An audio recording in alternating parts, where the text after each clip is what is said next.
Hey guys, it's Lee here. Thought I'd do a little video on a Monday because it's my day off. Don't look at the stake at my shirt. My little boy's just put peanut butter all over me. But anyway, I just wanted a little video, just an update on my pond. This is basically just a bit of a diary kind of update, a vlog as it were. Gonna go through a few little things. I'm gonna show you and tell you how my koi's getting on from those antibiotic jabs. They've definitely improved a lot. However, one has still got a little bit of a mark, and it doesn't. I think it's stopped closing up now. So I think I'm going to have to. Well, I've got some oral Baytril, so I'm going to look into tonight how to actually administer oral Baytril to koi. So I think you've got to soak it into the food, and then try to, you know, just get that food that's been soaked in the amount of Baytril into that koi. So I think maybe I'll have to look into that and have a look into the dosages. But I think even if all the koi just have a general little bit of Baytril, it's not going to kill them. Maybe I shouldn't have said that, to be honest.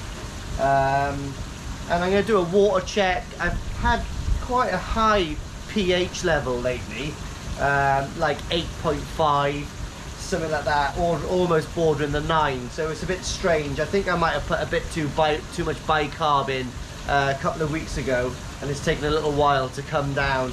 And also I've used a new product to get rid of the green algae, which has actually worked really well.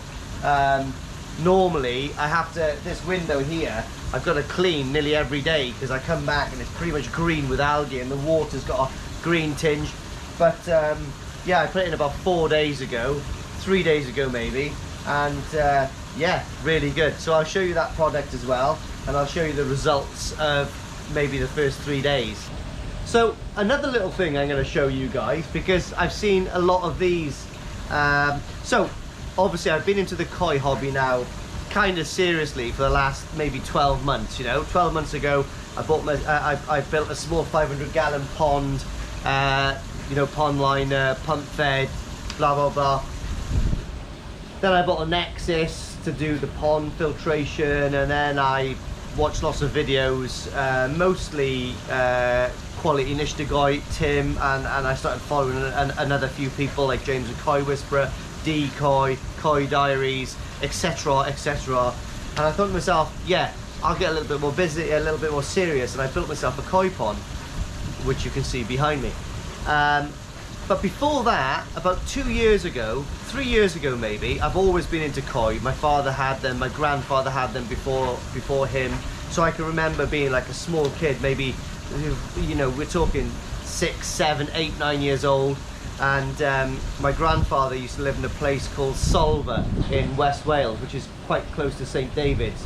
And I can always remember going in his back garden, and he had a huge pond, like, you know, it looked like one of the old 70s small kiddies swimming pools, you know, with the rounded sort of like lipped kind of sides and all that kind of stuff. I don't know how deep it was, but he had a load of fish in there, and I think that actually sparked my interest in koi. And then as I was growing up, my father was mad for fish and koi, and we ended up building quite a big koi pond.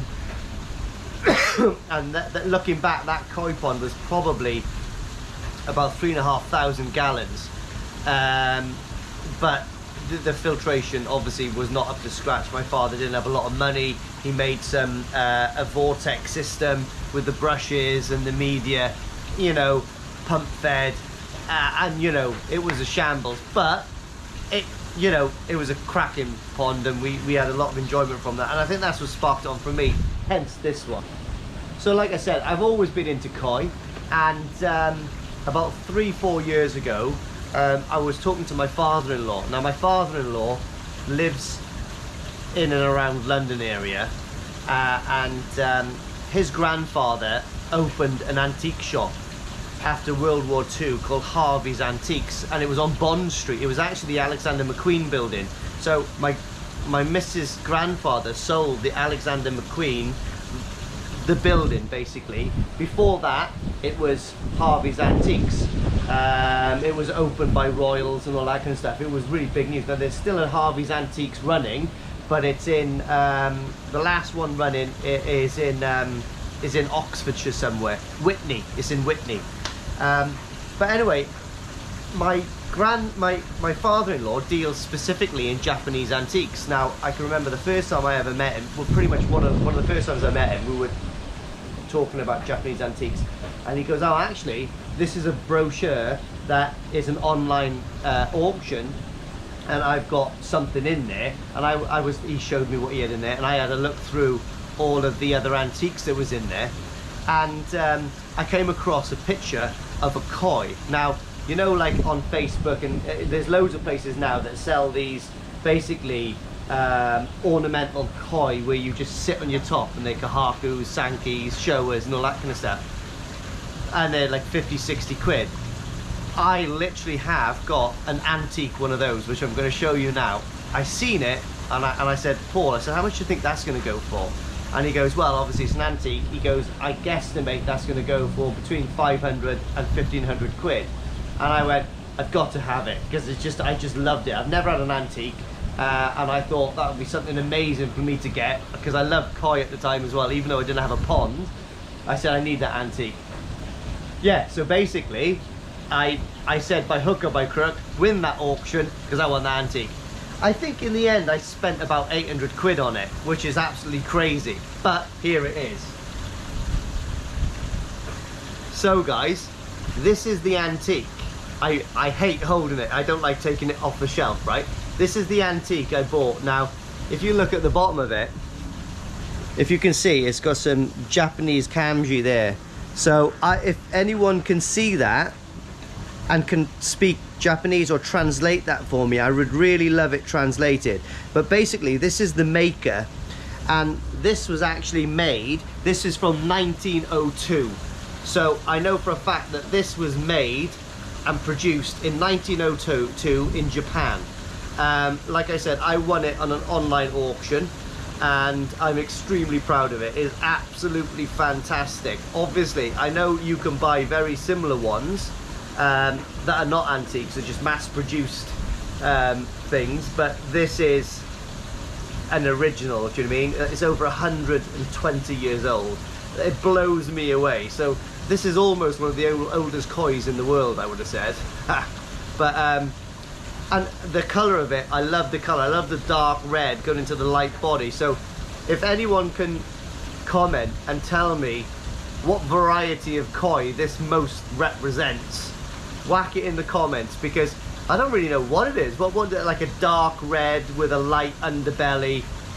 I'm not quite sure what it would be, but I'm gonna put this down. I hate holding it for the pure reason that when my wife cleans the house, I said, you touch this thing and I'll go ape shit, because if one of these fins get knocked off, I will literally go mental. So I'm gonna put it down very carefully.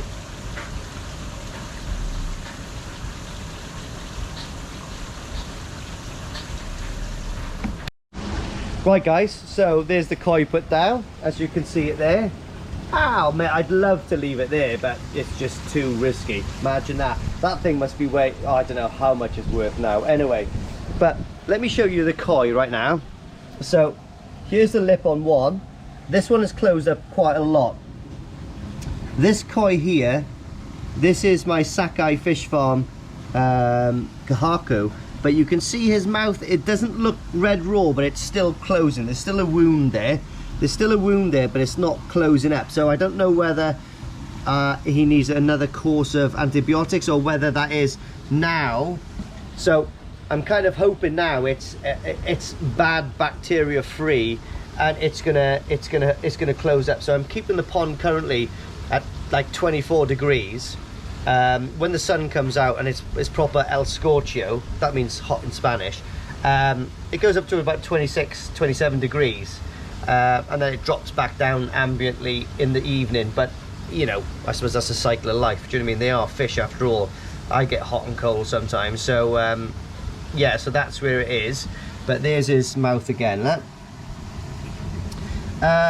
and let me show you the fish I got from the Buyer Koi farm. So there he is right there. He is absolutely great. Look at that, what a fish. They're all getting on very well together. There's no bullying as far as I'm aware. But look at the shoulders on that thing. I think that's going to grow into a very nice fish. I'm feeding them really well at the moment. They're on sinking Mr. Sakai's koi food, which I'm almost out of, and I don't think I can get any more of that. So that's going to be an end of an era, that food. And then we're just onto the solely floating sakikari, which obviously is second to none as well. Yeah, then we're on to the floating sakikari, which is obviously another amazing product anyway. So, and they're feeding a lot. So yeah, they do. I can visually seeing these grow every week, to be honest. You know, my old girl's just come around and she's gone, Jesus Christ, what have you been feeding them? Sausage rolls? Yeah, so yeah, as you can see as well, we were talking about a product that I'm using. You can see the green on the bottom of the pond here, with the shadows over it now. So that is slowly turning black. So it is all dying, and it's fantastic. So, you know, I've still got not too bad in there. Those are all dying and going black as well. Okay, and basically, if I can remember the product I'm using, let me see if it's in my underbuild. Excuse the dryer going off. Yes, here we are. Right, okay, so the product I've been using is Aquasource Blanket Weed Resolve. All right, so that there is the product I've been using. I think it says for my pond, I think I put 250 grams in weekly, but it's pretty good because why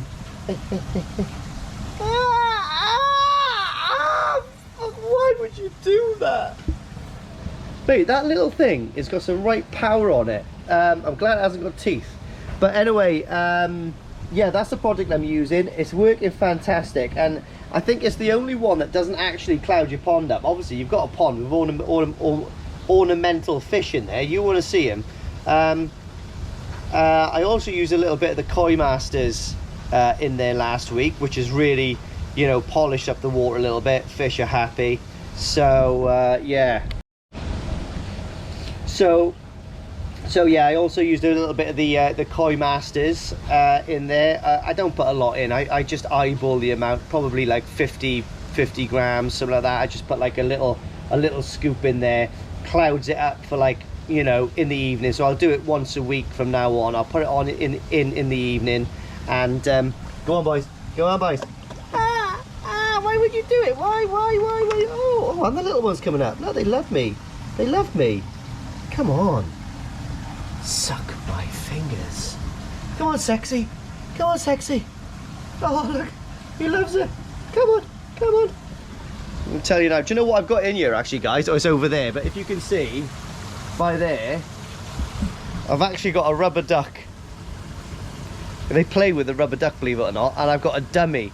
Some of them actually, if they're hungry, I'll put the dummy in the water, and they hold the dummy in their mouth and they swim around the pond with a dummy. So see if you can teach your koi to swim around the pond with a baby's dummy in his mouth. My old man taught me that trick, so he ain't as stupid as I thought he was, because it's very interesting to watch a little koi swimming around with a baby's dummy in its mouth, and when it's pissed off with it, it just puffs it out and it just comes to the surface. It's really funny. It's really cute. Keeps them, you know, thinking. A thinking koi is a happy koi. So another thing that one of my friends found the other day is we got a koi kite, guys. I got on a bit of bamboo. So yeah, I generally think that's actually helping with kind of like predators, cats and birds. I don't think they would appreciate that very much. So anyway guys, let's take you into the House of the Rising Sun. Nexus is working okay. I tell you what I have got, guys. I bought a small jet wash. Oh, and it's great because it's got one of those funny ends on it that's sort of like, but it's got a cone shape. So when this is empty, when I empty this out, I can put it right down and squirt, you know, and like squirt it all the way around, and it really gets into all of the grid and cleans everything out. So that's what I've been doing for the last couple of weeks, and it's pretty good. I've got my amalgam in here. All right. Now, I'm pretty aware that probably this stuff here might not be UV stable. Well, I don't really care. So before you comment about this not being UV stable, I don't really care. Well, I do care, but I don't really care, because I am actually going to smash this pump house up very soon. I've decided I want a drum filter. So I'm thinking about, I'm going to take this out, all of this out. What I am going to do is remove all of this patio here. I'm going to take all the roof off. I'm going to take this wall out, and I am going to actually pull this all the way across here. I have got here a set of patio doors. I have a very good friend who took these out of one of his conservatories and he didn't want it. So I've got a full size, full glass patio door there. So what I'm going to do, guys, is I am going to possibly put the patio doors in here, okay, or I'd like to put them in here. So the plan is, guys, sorry about the sun, it's proper strong. So the plan is I want to put a set of patio doors in here, okay.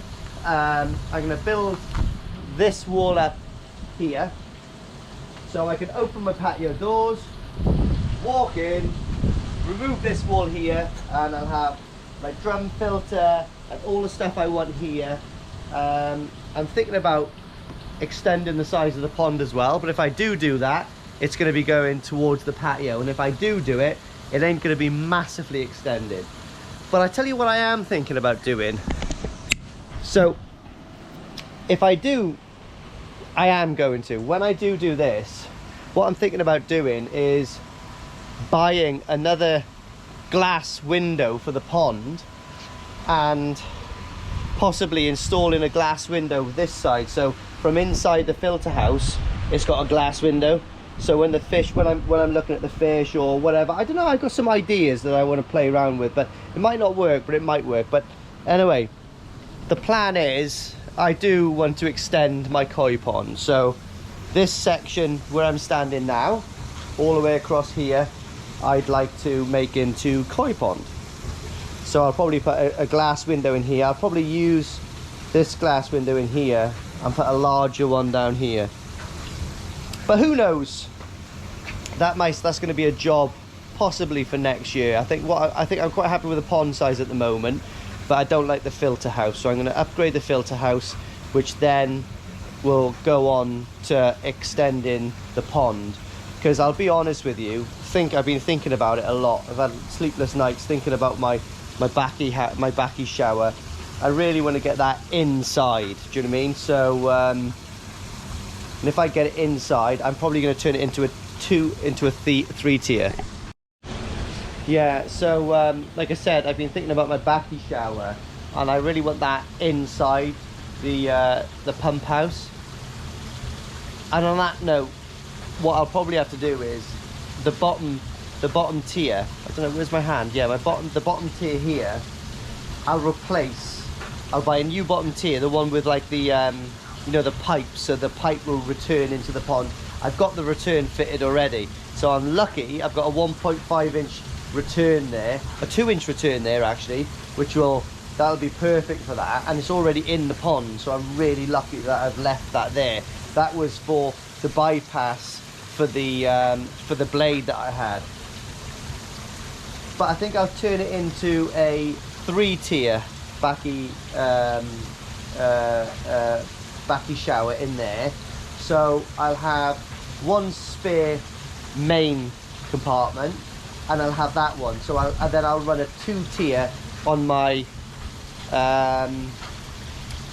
on my grow on tank, basically my grow on pond. So yeah, by buying one more bottom thing there, I've basically gained 2 backy showers. There's 2,100 gallons or 2,200 gallons in this pond, so that's not needed. I know people go, oh, you need it for the speed of the water. I think they're talking bollocks, guys. I don't know. I don't think that's going to make any difference whatsoever, because there ain't any speed going through my filter in my Nexus, and that's still doing the job. So as long as that water's passing through it, whether it be fast or whether it be slow, I'd rather it fast, but I don't think there's going to be much difference. So yeah, so like I said, just a small update on a couple of products I'm using this week, and my fantastic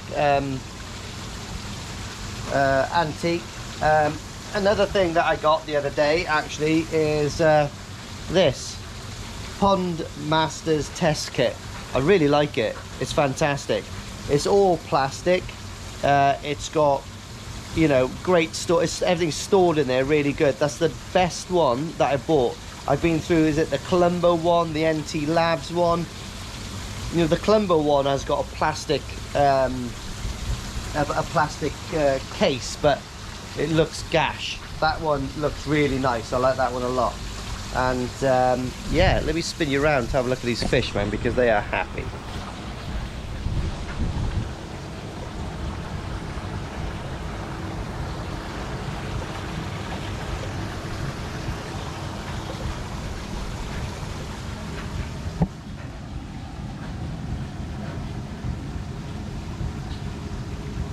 So there he is. That one down there is the one from the Bayer Koi farm. Get out the way, Joey. There he is. And what a fish he is. Very nice. The sashi on it is amazing as well. That's really good. You know, the only thing that I'm not too keen on is that little spot on the back of its tail, but you know, it's a bit of character, I guess. Look at that. Sakai Fish Farm Beauty. Isa Fish Farm Beauty. All the others, Momotaro, Koi, apart from the Adam Bayer one. And I am in the market for maybe 2 more fish. Maybe I'm thinking about getting a chag. But anyway, guys, thanks a lot for watching. Not massive progressions or massive news. There is news on the koi healing, which is very good.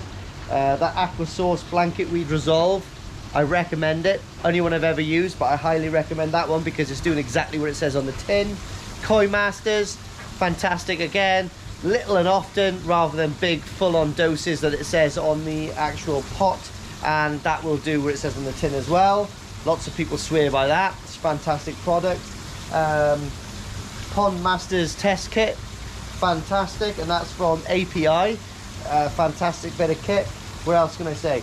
Adam Bayer's koi doing fantastic. Other koi doing good. Little bit of rejig in the pump house on the horizon, so look forward to that. And very soon, in the next, well, very soon, I know I keep saying this, but I'm going to be getting on to the the quarantine / grow on tank very soon, because I'm quite keen on buying. I'm going to buy a load of I'm going to go up to Koi Water Barn and buy a load of small Sakai Fish Farm kahaku and showers and sankes maybe to bring on, and possibly give the people of South Wales and West Wales the chance to buy some quality fish, because at the moment there is nowhere to buy nice fish here. Not many people are as keen as I am to get down to all these great dealerships in Warrington, in Kent, you know, all these places to get the fish that they really want. You know, I know you've got the service these days that you can get them shipped to you in the post, but lots of people are like me and they like to see what they're buying, and I like to buy it and I like to take it with me if possible. Just my generation, I guess. But anyway, thank you for watching. If you like me, subscribe to the channel. It's helping me out a little bit. I think possibly I'm approaching 1,000 subscribers now. Can't believe it. Fantastic. Wicked. Thank you, mother, for the... I can't say that because that's not my catchphrase, is it? I'll think of another catchphrase from next time.